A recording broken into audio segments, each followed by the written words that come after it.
A VCT or venture capital trust is an investment company listed on the London Stock Exchange. It's managed by a venture capital firm. Names you might have heard of include Octopus, Northern and British smaller companies. It's a way for experienced investors to get exposure to a portfolio of young, innovative and often privately owned companies. VCTs raise money through share offers, which they then invest into companies that meet the VCT criteria set out by the government. These investments can range from startups to more mature businesses in a wide range of sectors. They can be privately owned or listed on AIM. What they have in common is that they're relatively young, entrepreneurial and aiming to grow.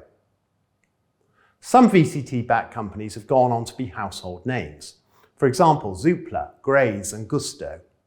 Another example is Depop, the social marketplace where people buy and sell fashion items.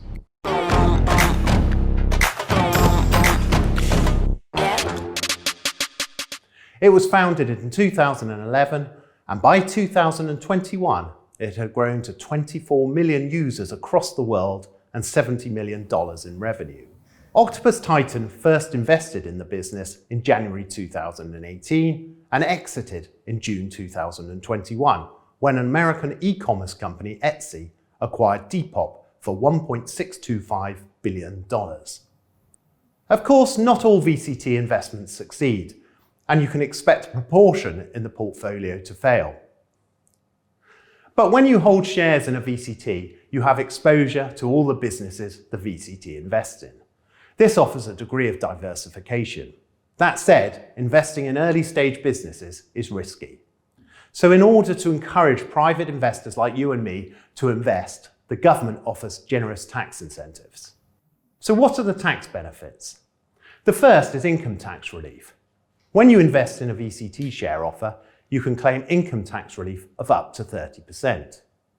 For example, invest £10,000 and you could get back up to £3,000 in tax relief, assuming you've paid or owe sufficient tax in the first place.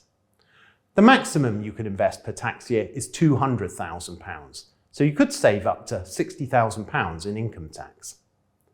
The second is tax-free capital gains. Any gains on holding VCT shares are free from capital gains tax.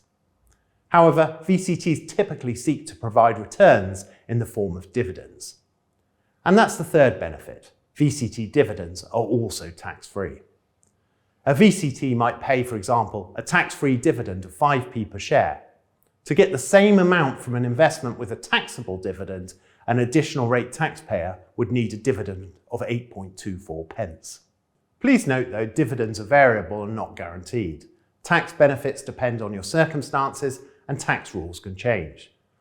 There are risks with this sort of investment, of course, and VCTs are not for everyone. As with all investments, you could lose money. The risks are greater with VCTs because they invest in small companies which are more volatile and likely to fail than larger ones. You should not invest money you cannot afford to lose. To keep the upfront tax relief, you need to hold your VCT shares for at least 5 years. Although VCT shares are listed on the stock market, they're not particularly liquid. If you want to sell, you might not be able to do so quickly and may have to do so at a discount. There are also restrictions on tax relief if you buy and sell shares in the same VCT within 6 months. You should take specific advice on the tax aspects if you're unsure. For more information about venture capital trusts, please take a look at the Wealth Club website.